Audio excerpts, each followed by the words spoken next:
Hola, Dios les bendiga, qué bueno poder vernos una semana más. Quiero darle gracias a cada uno de los que se ha suscrito y los que hace posible que esta palabra pueda llegar a otras vidas, de manera que pueda bendecir también a otros. Gracias por compartirla. Continuamos con la serie El Reino de Dios y en esta ocasión bajo el tema Los Vencedores.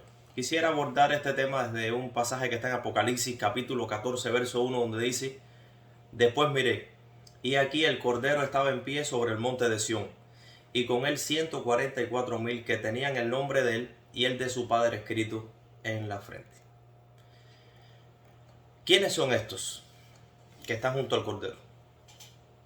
¿Quiénes son esta compañía que está en pie sobre el monte de Sión junto al Cordero? ¿Seremos todos los hijos de Dios? ¿Serán solo los salvos? ¿Serán solo los hijos maduros?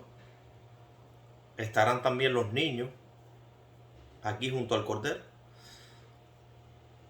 ¿Qué es el monte de Sión? ¿Será el cielo? ¿Será una realidad aquí en la tierra? Bueno, pues vamos a estar hablando sobre este tema en esta ocasión. Así que si te gusta, te animo a que le des like y que también lo compartas para que pueda llegar a otro. Yo soy Joel y este es un nuevo video de nuestro canal Cardinal.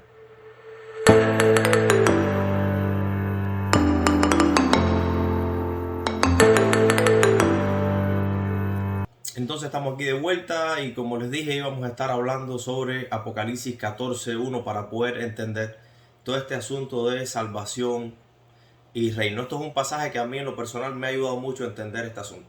Aquí vemos el Cordero está en pie sobre el monte de Sión y junto con él hay una compañía que son conocidos como los 144,000. ¿Quiénes son estos? ¿Quién es este monte? Para entender esto te voy a invitar a ir al Antiguo Testamento y vamos a ir a la primera vez donde se menciona el monte de Sión en la Escritura. Y para eso te voy a invitar a buscar en el libro Primera de Crónicas, capítulo 11, versículos del 1 al 6. Y dice así: Entonces todo Israel se juntó a David en Hebrón, diciendo: He aquí nosotros somos tu hueso y tu carne. También antes de ahora, mientras Saúl reinaba, tú eras quien sacaba la guerra a Israel y lo volvía a traer. También Jehová tu Dios te ha dicho: Tú apacentarás a mi pueblo Israel, y tú serás príncipe sobre Israel mi pueblo. Y vinieron todos los ancianos de Israel al rey en Hebrón, y David hizo con ellos pacto delante de Jehová. Y ungieron a David por rey sobre Israel conforme a la palabra de Jehová por medio de Samuel. Continúa diciendo: David toma la fortaleza de Sión. Dice verso 4: Entonces se fue David con todo Israel a Jerusalén, la cual es Jebús. Ojo con esto, dice que David se fue con todo Israel, es decir, con todo el pueblo. Inmediatamente de que los ancianos de Israel lo hacen rey, le dijeron: mira, tú vas a apacentar a nuestro pueblo, tú serás príncipe. Recuerda que esto fue una palabra que el Señor dio por medio de Samuel. Nosotros siempre hemos estado contigo, aún mientras Saúl reinaba, porque tú eras quien sacaba a Israel a la guerra y tú volvías a traer a Israel de la guerra. Por eso nosotros queremos que tú seas nuestro rey. Y dice que en cuanto David es coronado rey, entonces se fue David con todo Israel a Jerusalén, la cual es Jebús. Es decir, Jebús es un monte que está alrededor de Jerusalén. Jerusalén es una ciudad que tiene muchos montes alrededor y uno de esos montes es conocido como Jebús. Dice la escritura que David se fue con todo Israel, es decir, David, organizó todo el pueblo de Dios como un ejército bien en orden y fueron a tomar Jebús, que está ahí a los alrededores de Jerusalén, porque dice: los jebuseos habitaban en aquella tierra. Y los moradores de Jebús dijeron a David: no entrarás acá. Es decir, los moradores, el enemigo, los jebuseos que estaban en ese monte que es Jebús, le dijeron: tú no vas a entrar acá. Mas David tomó la fortaleza de Sión. Entonces, para que puedas ir entendiendo, el monte de Jebús también es conocido como el monte de Sión. Monte de Sión y monte de Jebús es lo mismo. En el monte de Jebús había una fortaleza conocida como la fortaleza de Sión, porque era la fortaleza que estaba en ese monte en Jebús. Y Jebús era uno de los montes que estaba alrededor de Jerusalén. Bueno, pues David fue a ese monte de Sión, que es el monte de Jebús, y toma la fortaleza enemiga, donde están los jebuseos, y dice: y David habitó en la fortaleza y la llamaron la ciudad de David, y David edificó la ciudad alrededor. Entonces, para ir entendiendo, David es proclamado rey y automáticamente David va al monte de Jebús o al monte de Sión, donde había una fortaleza conocida como la fortaleza de Sión, y conquista ese monte. ¿Por qué? Porque desde los tiempos de Josué, los jebuseos habitaban en ese monte y no fueron expulsados. Dice Josué 15:63, más a los jebuseos que habitaban en Jerusalén, ¿sí? En Jerusalén y precisamente en el monte de Jebús, los hijos de Judá no pudieron arrojarlo y han quedado el jebuseo en Jerusalén con los hijos de Judá hasta hoy. Entonces, desde los tiempos de Josué, 400 años antes, cuando Josué comienza a conquistar la tierra de Canaán, donde existe Jerusalén, donde existe este monte, este es uno de los montes que pertenece a la tierra de Canaán, que era una tierra que Dios había prometido a ellos. Josué conquista muchos enemigos, desplaza muchos enemigos, Dios va conquistando delante de ellos, pero hubo un enemigo que no pudo ser conquistado, hubo un monte que no pudo ser tomado, y fue el monte de Sión. Allí en el monte de Sión permaneció el jebuseo, y permaneció hasta los días de David estaba el jebuseo. ¿Qué problema trae esto? Imagínense que Israel es una nación, digamos así. Israel es una nación larga y estrecha, el norte y el sur. En el centro de Israel existe un macizo montañoso, donde en ese centro está el monte de Jebús. Y en ese monte de Jebús o monte de Sión, donde se asentó este enemigo, hicieron esta fortaleza y ellos tenían dividida la nación de Israel. La tenían partida por el medio, la tenían fracturada. Y cuando los hermanos del sur o del norte necesitaban ayuda, porque estaban siendo atacados por el enemigo, porque tenían necesidad,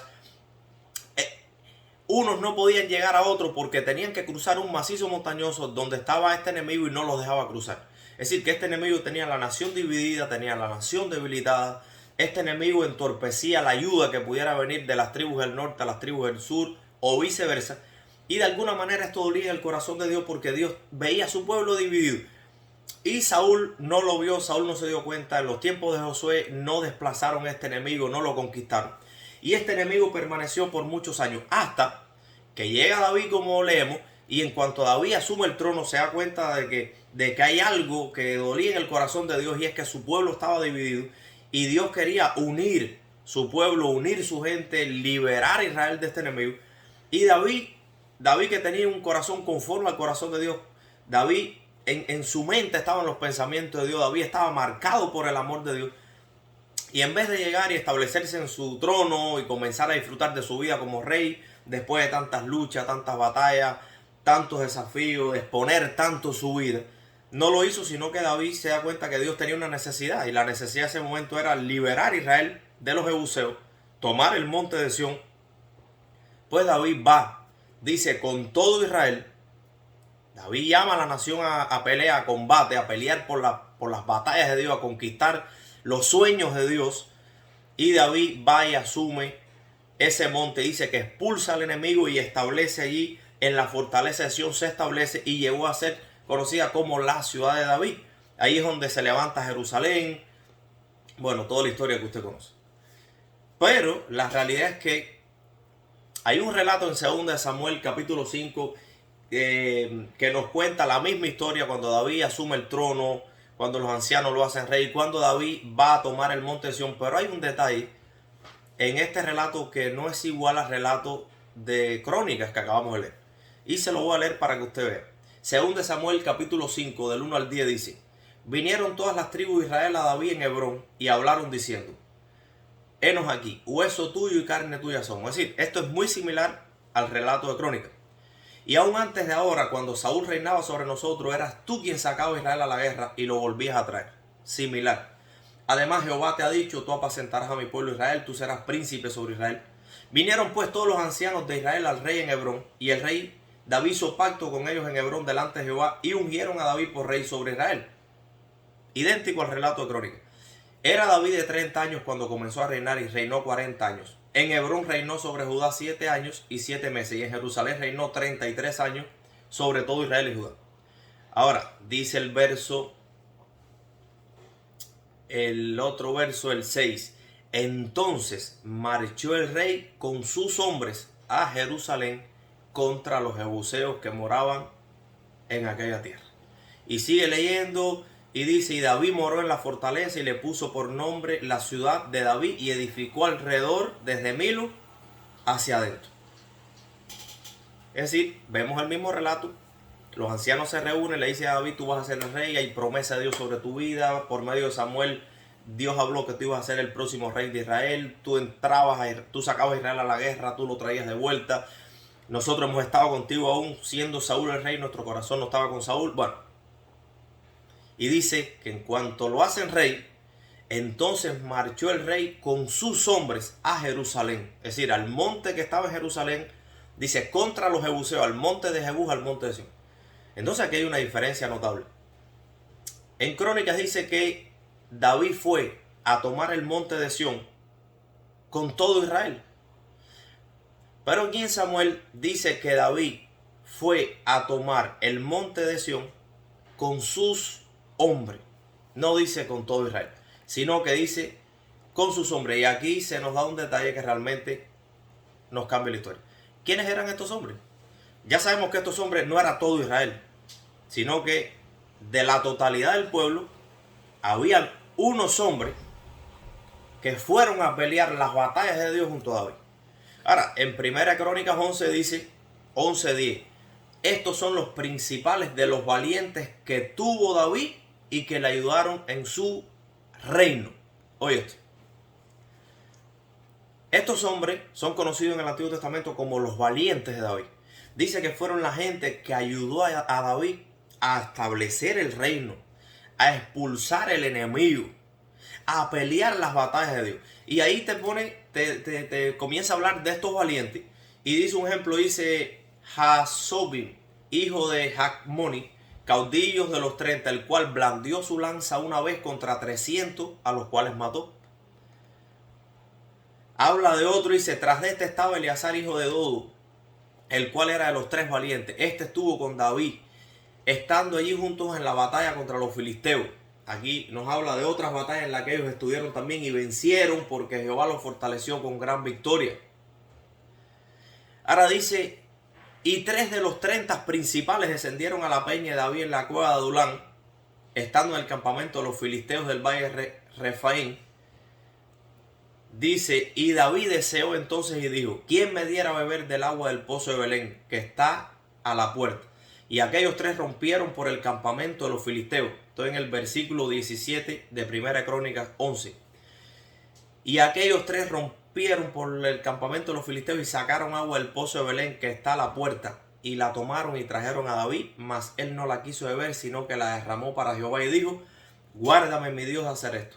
Había yo de beber la sangre y la vida de estos varones que con peligro de sus vidas la han traído, y no bebió aquella agua. Es decir, hay otro versículo que está en 2 Samuel capítulo 23 donde habla de un tal Eleazar que dice, este se levantó e hirió a los filisteos hasta que su mano se cansó y quedó pegada a su mano la espada. Oye eso. Es decir que estos valientes, esta compañía de hombres, conocidos como los valientes de David, eran los hombres que peleaban junto a David las batallas. Dice que hubo uno de ellos que mató a 300. Hubo otro que peleó tan fuerte ese día que la espada se le quedó pegada a su mano. Hubo 3 de ellos que en una ocasión David tenía un deseo. David estaba en medio de la batalla y David dijo, ¿quién me diera a beber del agua que está en el pozo que hay en Belén?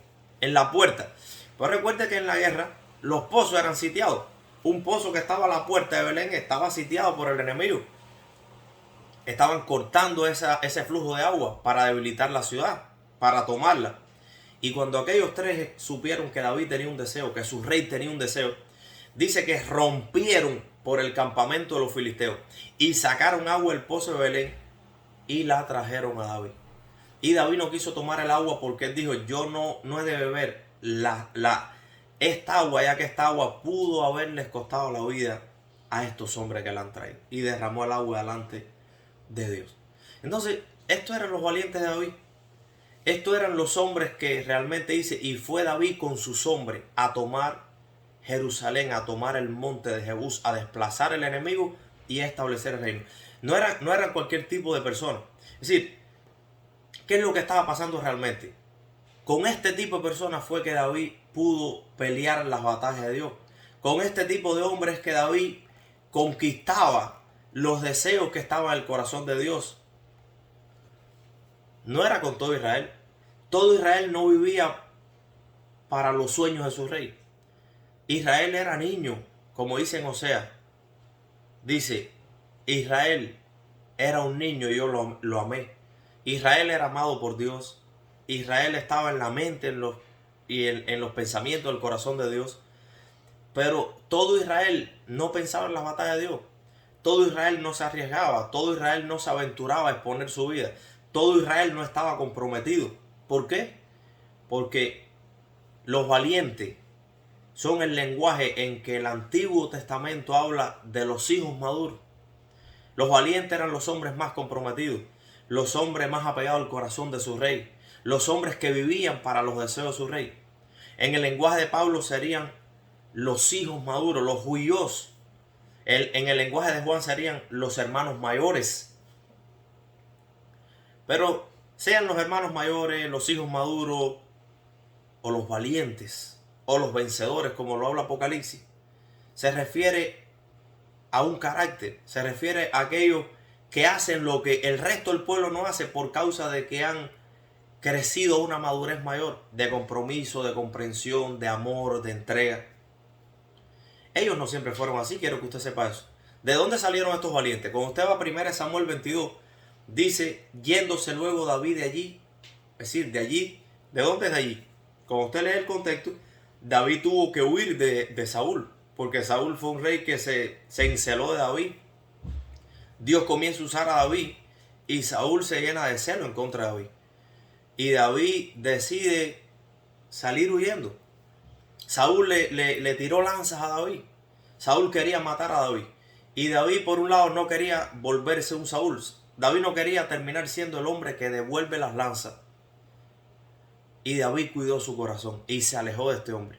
Porque cuando nosotros permanecemos caminando juntos a hombres que tiran lanza, que buscan cómo herirte, a hombres como Saúl, que están llenos de celo, de resentimiento, llenos de odio, sin causa, como dice de Jesucristo, le aborrecieron sin causa, porque hay gente que aborrece sin causa, por causa de su maldad, por causa de sus carnalidades, por causa de los celos, pero que no son causas reales, sino son realidades que están dentro de personas, que delante de Dios están mal, pero te aborrecen. Bueno, pues así como Cristo fue aborrecido sin causa, porque a Cristo le llevaron a la cruz sin causa. No había hecho nada malo, no había dañado a nadie, no había pecado. Bueno, pues así sin causa David comienza a aborrecer, Saúl comienza a aborrecer a David.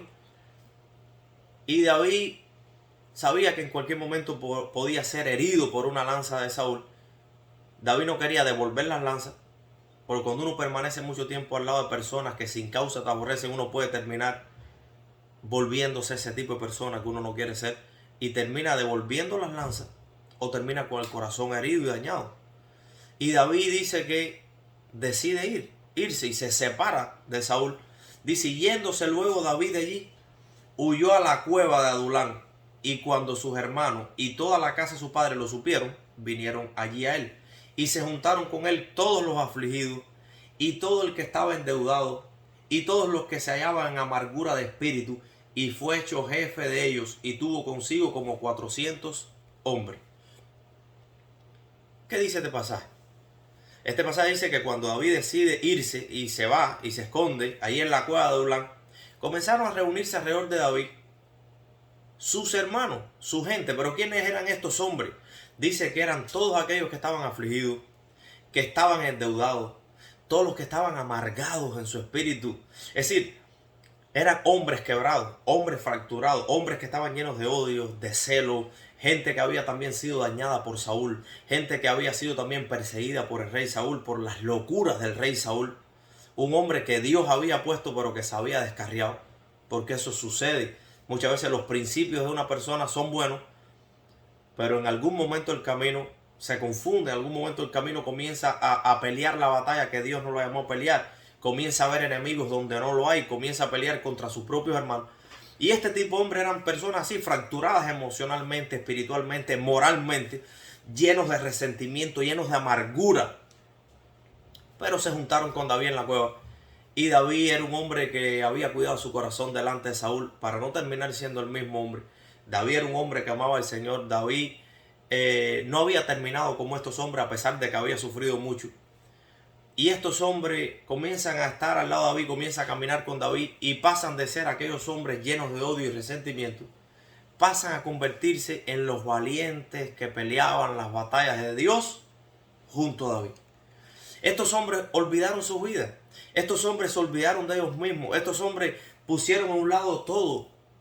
Los beneficios personales, pusieron a un lado lo que la mayoría de los hombres en Israel seguían. Israel tenía un sueño, vivía su vida, cada uno en su propia casa, en su propia lucha, en su propio negocio. Pero estos hombres comenzaron a exponer su vida hasta la muerte. Ellos comenzaron a vivir para el deseo de su rey. Comenzaron a amar tanto a David. Porque ellos fueron transformados al lado de David, ellos fueron sanados, ellos fueron restaurados. Eran hombres que estaban, su vida era una hiel. Pero estos hombres fueron transformados y llegaron a ser conocidos como los valientes, que junto a David comenzaron a desplazar al enemigo. Estos fueron los valientes que junto a David tomaron el monte de Sión y pusieron sus pies sobre el monte de Sión y tomaron ese territorio. Recuerden que decía en los tiempos de Josué: todo lo que pisare la planta de vuestros pies será vuestro. Ellos junto a David tomaron el monte de Sión y allí establecieron el reino. Recuerde que David es un tipo de Cristo. Israel era un niño. Israel era un niño envuelto en sus celos, en sus contiendas, envuelto en sus propios trajines, su propia mentalidad. Pero estos hombres, que un día fueron niños en ese sentido, junto a David habían salido de esa estación y habían arribado una madurez a tal punto que comenzaron a pelear batallas a favor de otros. Ellos exponían su vida para que Israel pudiera ser libre. Ellos ponían su pellejo, ponían su piel para que otros pudieran recibir los beneficios y el botín que trae una batalla. Estos eran hombres que en su mente estaban marcados el amor de Dios. Ellos estaban marcados en su mente por el amor al reino. Ellos habían sido hombres que habían sido marcados, habían sido tatuados en su corazón. Ahora, con este cuadro en mente quisiera que juntos volviéramos a Apocalipsis 14:1 para poder entender. Dice: después miré, y aquí el Cordero estaba en pie sobre el monte de Sión, y con él 144,000 que tenían el nombre de él y el de su padre escrito en la frente. Si queremos ser bíblicos y no vivir por especulaciones, porque hay momentos que aunque tienes la palabra no la quieres asumir, ya eso es un problema muy personal de usted. Si queremos ser bíblicos, ahora sabemos que el monte de Sión, que se refiere a Apocalipsis 14:1, no es el cielo como muchos han creído, sino que el monte de Sión nos habla de las fortalezas enemigas, del terreno donde el maligno se estableció y que está siendo tomado. El monte de Sión se refiere a las conquistas, donde el enemigo es vencido, donde el enemigo es derrotado. Eso es el monte de Sión en las Escrituras. No es el cielo, no es algo que está más allá de esta vida, sino que el monte de Sión es una realidad de hoy, es una realidad de este tiempo, es una realidad de esta tierra. El enemigo que está siendo desplazado, que está siendo vencido, que está siendo expulsado del territorio que pertenece a los hijos de Dios. Eso es el monte de Sión. Pero vemos en este versículo que el Cordero está en pie. Estar en pie significa, es decir, poner los pies sobre algo en la Biblia significa posesión, victoria, batalla ganada. Dice que el Cordero está en pie sobre el monte de Sión. Ahí vemos el Cordero desplazando al enemigo, conquistando el terreno que el enemigo ha tomado. Pero no lo vemos solo. Dice, con él 144,000. Los 144,000 no son los 144,000 sellados, ni son los 144,000 salvos. No es que solo 144,000 van a ser salvos. No se refiere a salvación, se refiere a reino. Se refiere a conquista. Recuerde, David, el Cordero está en pie sobre el monte de Sión. David está en pie sobre el monte de Sión. David es una figura del Cordero. David es un tipo de Cristo. Y con él 144,000, bueno, son, y con David los valientes, los maduros, que van con él a la batalla. Porque hay una realidad. David no tomó el monte de Sión solo. Tampoco lo tomó con todo Israel. Son dos aspectos que yo quiero compartirte y que puedas comprender. David no conquistó el monte de Sión solo. sino que con él fue un grupo, pero no fue todo el pueblo tampoco. Y entonces aquí vemos, el Cordero está sobre el monte de Sión, no está solo. Dios no obtiene sus conquistas en esta tierra solo, sino que Dios tiene una compañía con quien obtiene esa conquista. No son todos, porque todos los hijos de Dios, toda la iglesia, no pelea las batallas de Dios. A todos no les interesa. Bueno, pues así mismo, como le ocurrió a David, así sucede hoy. No son todos los del pueblo de Dios los valientes, sino que son aquellos que han avanzado al punto que dice este versículo, tenían el nombre de él y el de su padre escrito en la frente. ¿Qué significa? Son gente que están, todo su pensamiento gira alrededor de Dios. Dios no es un segundo pensamiento. El reino, las batallas, los deseos de Dios no es algo aparte. Son hombres y mujeres que se levantan, amanecen, y para ellos Dios es prioridad. Para ellos las batallas de Dios son sus propias batallas. Ellos han llegado a amar tanto a su rey, al Señor, que ellos exponen su vida para que se vean cumplidos los deseos de Dios. Entonces, yo quiero que tú entiendas que estos valientes vienen siendo los hermanos mayores de los que Juan habla. Estos valientes vienen siendo los hijos mayores de los que Pablo habla. Todo Israel no eran valientes. No todos iban a la batalla. Ahora, hay una realidad, y es que todo lo que Dios quiere hacer, y esto es una realidad, lo quiere hacer a través de toda la iglesia, porque toda la iglesia es el vaso que lo contiene a Él. Porque toda la iglesia ha sido enviada en misión con Dios. Porque toda la iglesia ha sido dotada con dones, con capacidades.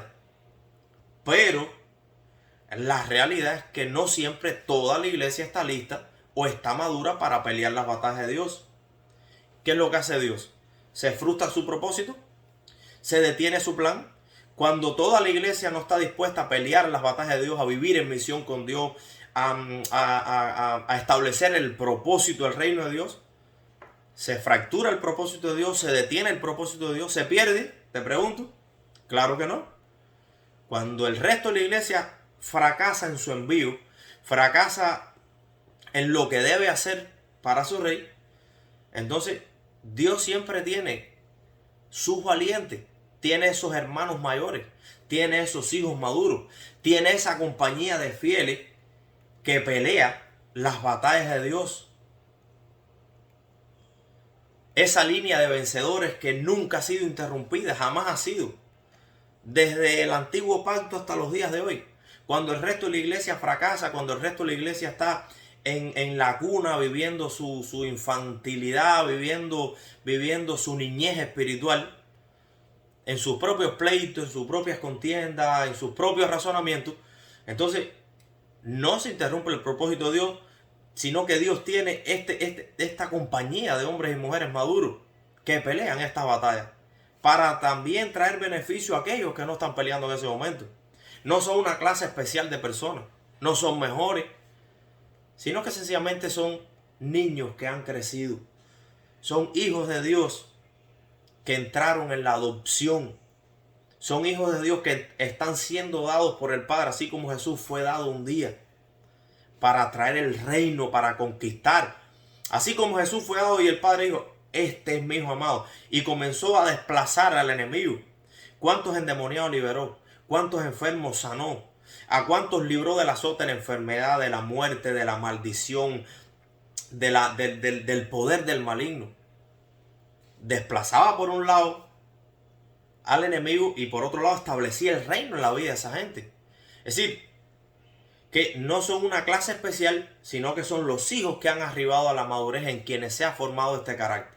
Ellos han sido llamados en Apocalipsis los vencedores. Otro día pudiéramos hablar de eso. Pero en el antiguo pacto son conocidos como los valientes de David. En resumen, son los hijos maduros. Así que cuando la iglesia está en una condición de inmadurez espiritual, como lo estaba Israel en los tiempos de David, pues David peleó las batallas de Dios y desplazó el enemigo y estableció el reino con los valientes, con aquellos hombres que pensaban los pensamientos de Dios, que habían sido tatuados por el deseo de Dios. no peleó con todo Israel porque todo Israel no quiso ir a la batalla, sino que solo los valientes fueron a la batalla. Entonces, para concluir, la realidad es que el asunto del reino pertenece a los hijos mayores. Dios no toma todas las espigas del campo para pelear sus batallas, sino que Dios toma las primicias, toma las primeras espigas en madurar, toma los maduros, y con estos maduros que Dios desplaza al enemigo y establece su reino. Es triste ver la infantilidad, es triste ver esa niñez enfermiza y persistente en tantos hijos de Dios que permanecen gritando en torno a sus cosas, a cosas que son elementales de la vida de los niños, que no crecen, que no maduran. ¿Cómo podría Dios cumplir su propósito a través de estos niños? ¿Cómo el Cordero de Dios podría pelear sus batallas a través de estos niños? ¿Cómo podría desarrollar sus pensamientos eternos si estos niños no son capaces de creerle, de comprometerse, de obedecerle, de seguirle donde quiera que va, de exponer su vida hasta la muerte? Así que vamos a ir terminando esta serie. Hay otras tantas cosas que podemos decir, pero que se dirán en otra ocasión. Espero que esta serie te haya hecho reflexionar, estés madurando quizás esta palabra en tu depósito. Sé que son temas que son a veces un poco difíciles de comprender desde la comprensión tradicional que hemos heredado como iglesia en muchos de nosotros, pero te invito a que abras tu corazón a la palabra del Señor, y en otro tiempo seguiré compartiendo este tema porque creo que hasta aquí es suficiente. Así que nada, Dios te bendiga. Te espero en el próximo video y te agradezco que le des like y que lo compartas para que otras personas también puedan recibir la palabra. Dios te bendiga. Nos vemos. Gracias.